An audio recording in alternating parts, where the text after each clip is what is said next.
feel like your world has just been turned upside down when you hear three letters, HIE? You've just been told that your baby has a Hypoxic-Ischemic Encephalopathy brain injury, and I know that you can have a million questions based on this fear, uncertainty about the future. If you're feeling lost, you're not alone, and I'm here to help you to understand what really may be going on with something like this from a medical legal standpoint. Hello, I'm Marcus Boston. I'm a birth injury lawyer, and today I want to talk with you about some of the myths surrounding HIE. Myths that can keep you from getting the answers that you deserve with this. This information is especially for you if you've been told that your baby's HIE brain injury is just a genetic issue, or that there's like nothing that you can do or nothing could have been done to prevent it.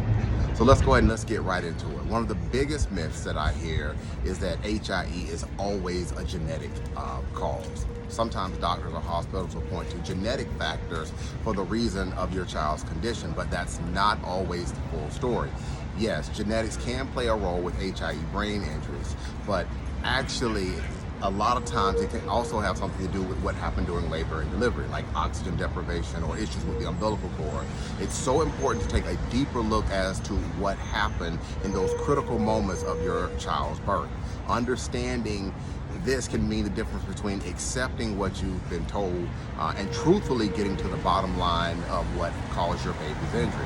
You can check out my video that I did yesterday about genetics to learn more about this. Another myth is that there was nothing that could have been done that could have prevented the injury.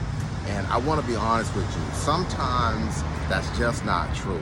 There are cases in which if doctors would have acted faster or monitored certain signs more closely, things might have turned out differently. For example, if your baby was in distress and an emergency C-section was delayed, or if there were signs of complications during labor that weren't properly addressed, those could have been critical moments in this process. Knowing that about these types of opportunities and that if they were missed can be heartbreaking, but it's important that you have the right information and you have the right to know what really happened. Now, some parents think that if a few months has passed, it's too late to investigate what happened. But again, that's not always true either. Even if a few weeks or a few months have gone by, you still have the right to request your medical records and take a look into the care that was received.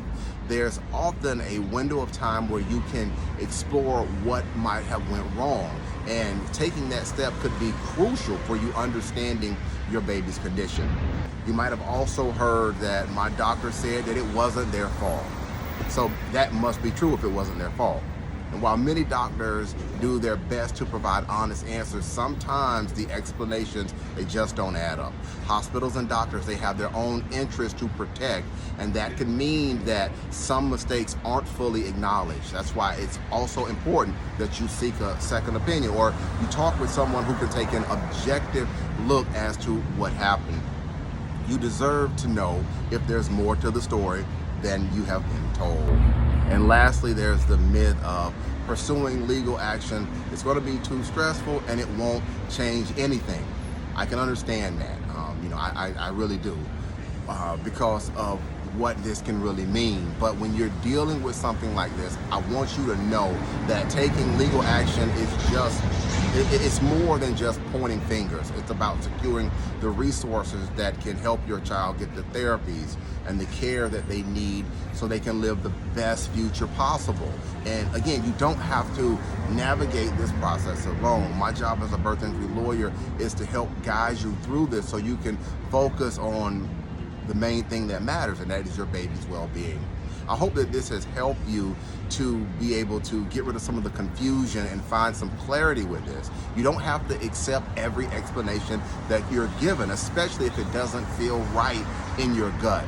Again, I'm Marcus Boston, and if you have any more questions about your baby's HIE brain injury from a medical legal standpoint, don't hesitate to reach out and contact me. You can find out more info and learn about me in my profile.